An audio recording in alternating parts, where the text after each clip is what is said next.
Good morning. I have certainly enjoyed reading the congregational interview papers that have been submitted. I've been encouraged by your interaction this past week on our discussion boards. We've had some good learning taking place.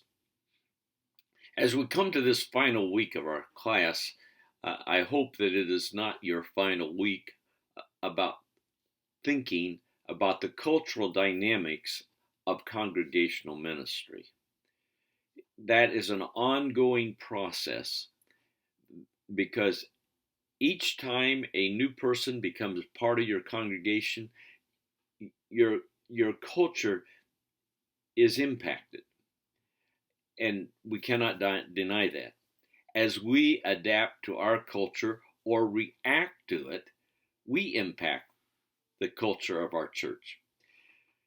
As we come to this final week of a paper, I want to talk to you about that very carefully.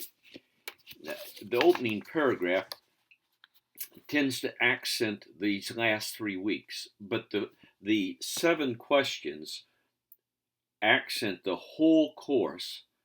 And so I want to read that opening paragraph so that we can talk about it just a moment.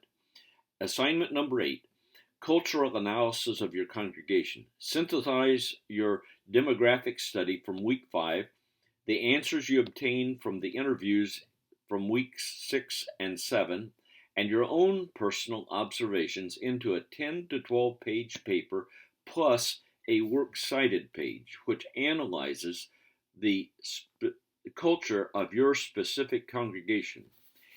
Each of the questions, the 7 questions listed below, are to be presented in bold and underlined to serve as section headers in your paper.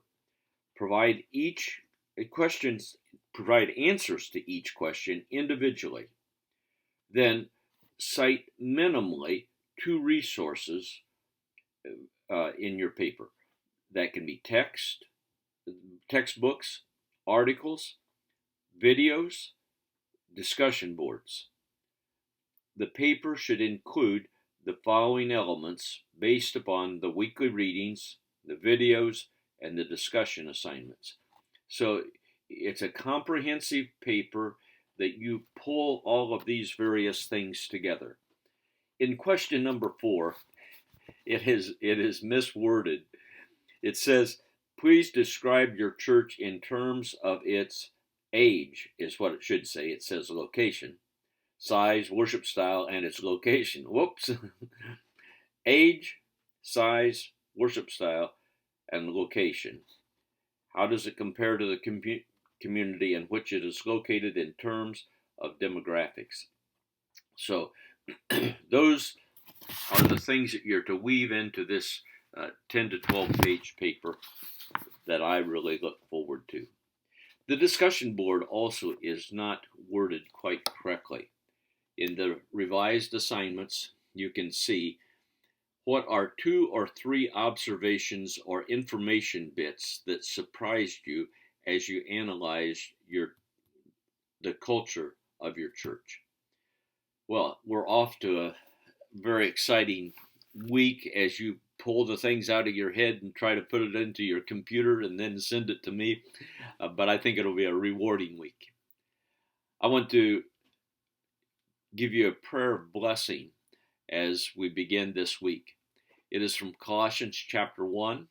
I'm only going to include part of the prayer, but it begins in verse 9 and says, and so from the day we heard, we have not ceased to pray for you, asking that you may be filled with the knowledge of His will in all spiritual wisdom and understanding, so that to walk worthy in a manner of the Lord, fully pleasing to Him, bearing fruit in every good work and increasing in the knowledge of God. That is my prayer for you. You can be the best cultural analyst that there is, but if you're not walking worthy of Christ, you're missing your calling.